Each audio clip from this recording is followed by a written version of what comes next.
Bismillahirrahmanirrahim. Assalamualaikum warahmatullahi wabarakatuh.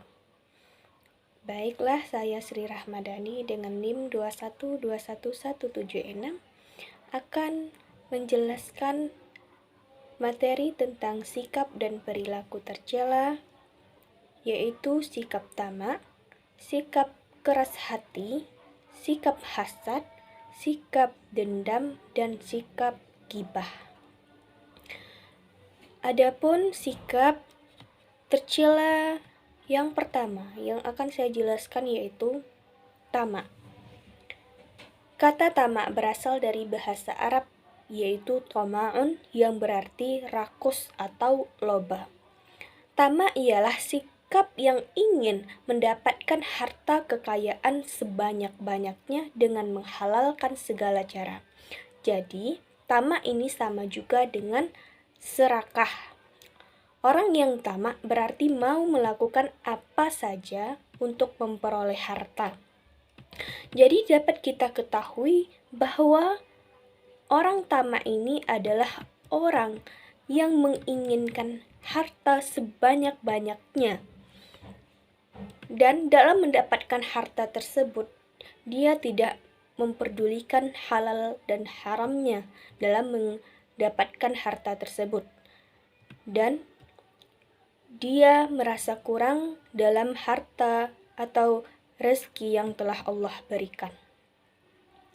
Kemudian, dampak negatif dari sifat tamak. Dampak yang pertama yaitu orang yang tamak ini selalu merasa kurang dan tidak pandai bersyukur. Di mana tadi orang yang tamak ini tidak merasa cukup dengan rezeki yang telah Allah berikan, maka dia akan terus merasa kurang, dan ingin mendapatkan harta yang lebih banyak dari apa yang telah dia peroleh sekarang. Adapun dampak negatif yang kedua, yaitu sikap tamak akan membutakan seseorang sehingga menghalalkan segala cara dalam meraih tujuannya. Sifat tamak ini selalu membuat seseorang atau pelaku tamak itu membutakan seseorang dalam mencapai atau mencari harta, sehingga tidak bisa membedakan jalan halal dan haram dalam mencari rezeki tersebut. Yang ketiga, dampak negatifnya, sifat tamak akan membuat seseorang menjadi bakhil karena takut hartanya berkurang. Jadi pelaku dari sifat tamak ini, setelah dia memperoleh harta yang banyak, maka dia akan menjadi seseorang yang bakhil karena tidak ingin mensedekahkan hartanya, tidak ingin menginfakkannya, tidak ingin membayar zakat, karena dia takut hartanya berkurang. Itulah dampak negatif dari sifat tamak. Kemudian, bagaimana sih cara menghindari sifat tamak ini? Yang pertama, mensyukuri nikmat yang telah Allah berikan. Maka banyak-banyaklah untuk mensyukuri nikmat yang Allah beri.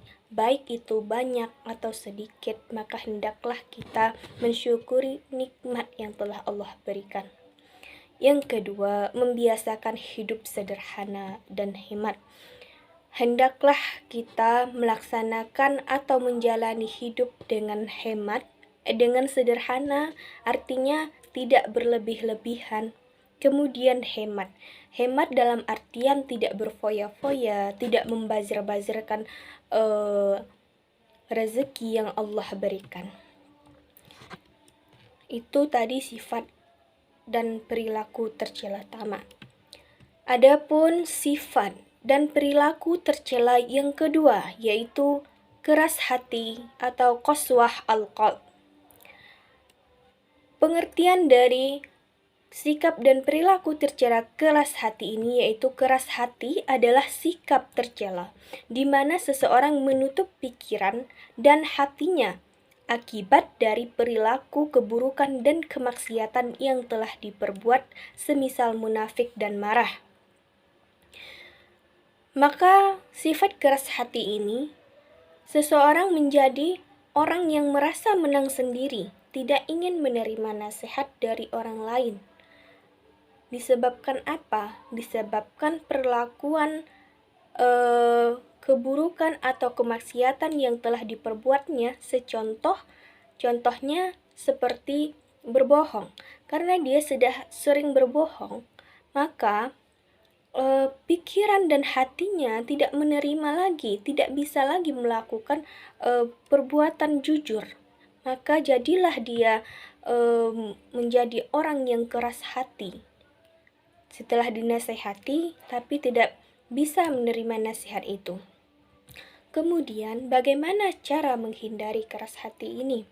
Yang pertama, yaitu membaca Al-Quran dengan penuh perenungan, dengan hati yang keras. Kemudian, bisa dihindari atau bisa diobati dengan sering-sering membaca Al-Quran. Bukan hanya sekadar membaca Al-Quran saja, tetapi juga membaca terjemahan atau arti dari Al-Quran serta mengamalkannya dalam kehidupan sehari-hari. Yang kedua, cara menghindari sifat dan perilaku tercela keras hati, yaitu mengatur pola makan agar tidak kenyang. Maka hendaklah kita memakan makanan yang sehat, yang bergizi, dan tentunya menghindari makanan-makanan yang memberi mudarat kepada diri kita. Yang ketiga, merendahkan diri di hadapan Allah. Maka hendaklah kita merendahkan diri di hadapan Allah, bahwa kita manusia sering dihiasi dengan sifat salah dan lupa. Maka tanpa adanya bantuan dari Allah, kita tidak ada daya dan upaya. Kemudian, sifat dan perilaku tercela hasad.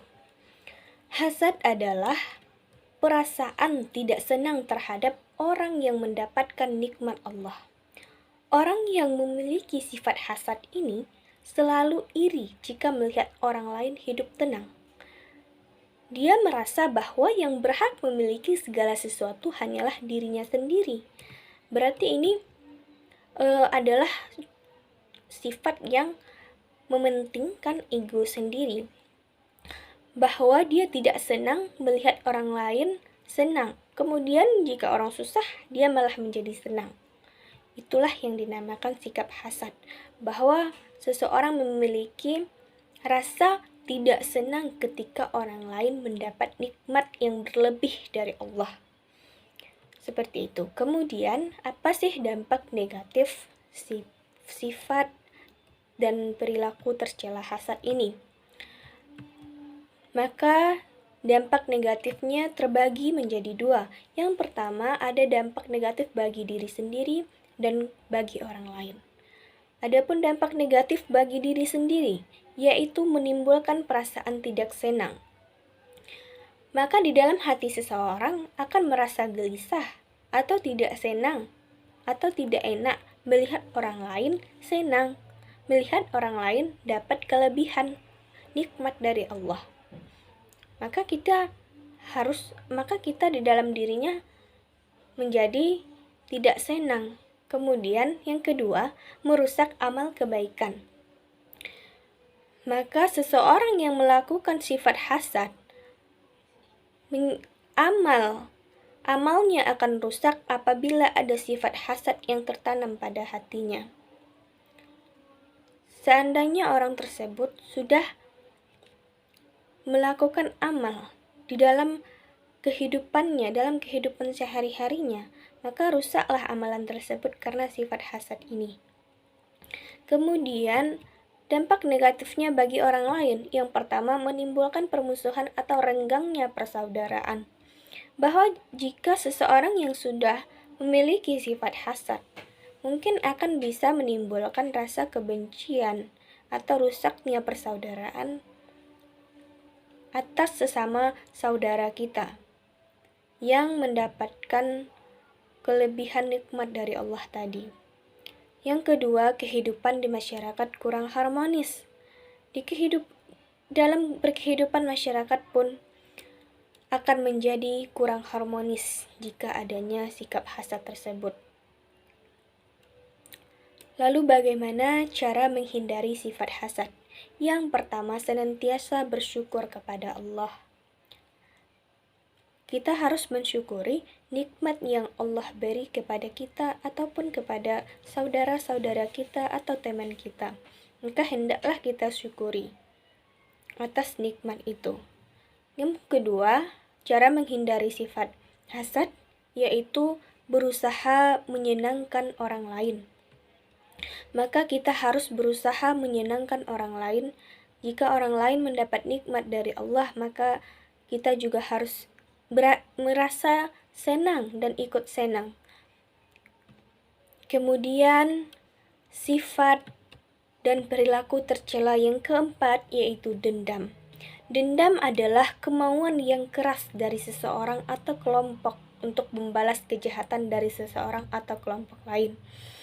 Maka sifat dendam ini ialah sifat yang ingin membalas kejahatan orang lain dengan kejahatan pula, maka itu dinamakan dengan dendam.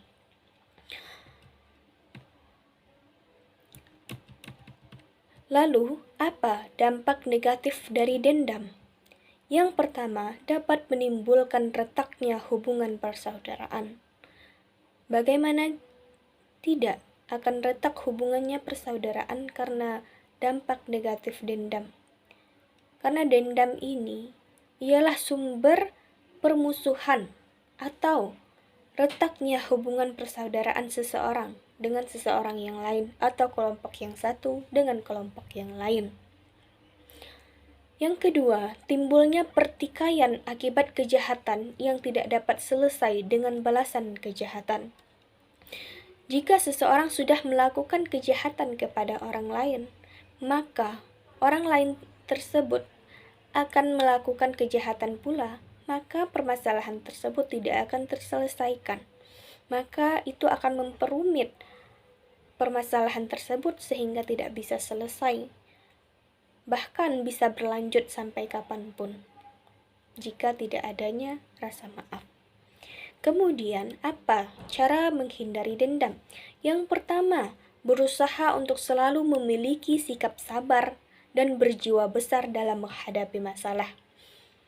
Jika seseorang menghadapi suatu kejahatan dari orang lain, maka hendaklah dia menerima atau menjalaninya dengan sabar dan ikhlas. Bisa jadi kejahatan seseorang itu adalah ladang pahala bagi diri kita. Maka hendaklah kita jangan membalasnya dengan kejahatan. Maka hendaklah kita menerima dan menghadapi sebuah permasalahan tersebut dengan sabar. Kemudian berusaha untuk menyelesaikannya. Yang kedua, cara menghindarinya tidak membalas satu kejahatan dengan kejahatan yang lain. Bahkan Rasulullah saja, ketika dia hendak dibunuh oleh yang bernama Suraqah. Namun pada suatu ketika, pada kesempatan yang dimana Rasulullah bisa membunuh atau membalas kejahatan Suraqah, tapi Rasulullah lebih meminta untuk tidak membalas perbuatannya. Bahkan beliau lebih memilih memaafkan dan mendoakan orang yang sudah menjahatinya.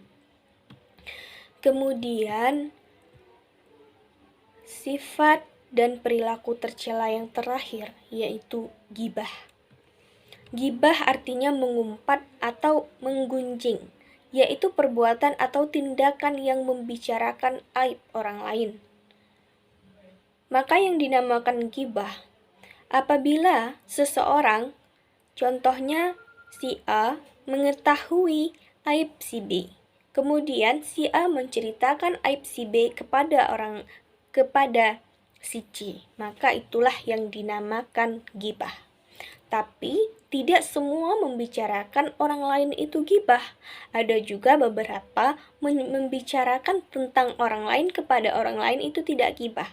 Yang pertama, melaporkan kejahatan kepada pihak-pihak yang berwenang. Apabila seseorang menyaksikan sebuah kejahatan, maka hendaklah dia tidak berdiam diri saja. maka hendaklah kita melaporkan kejahatan itu kepada pihak-pihak yang berwenang. Tapi sebelumnya kita juga harus memiliki bukti dan saksi yang kuat. Yang ketiga, mengungkapkan kejahatan dengan tujuan perlindungan masyarakat kejahatan itu. Maka apabila kita sudah menyaksikan sebuah kejahatan dan itu bisa membahayakan, maka kita memiliki hak untuk melaporkan sebuah kejahatan itu kepada pihak yang berwenang pula. Selanjutnya, apa yang menjadikan timbulnya gibah ini? Yang pertama, ingin menghilangkan perasaan marah. Maka gibah ini akan timbul apabila seseorang merasa marah kepada orang lain. Ketika si A berteman dengan si B, kemudian si A mengetahui keburukan atau aib si B.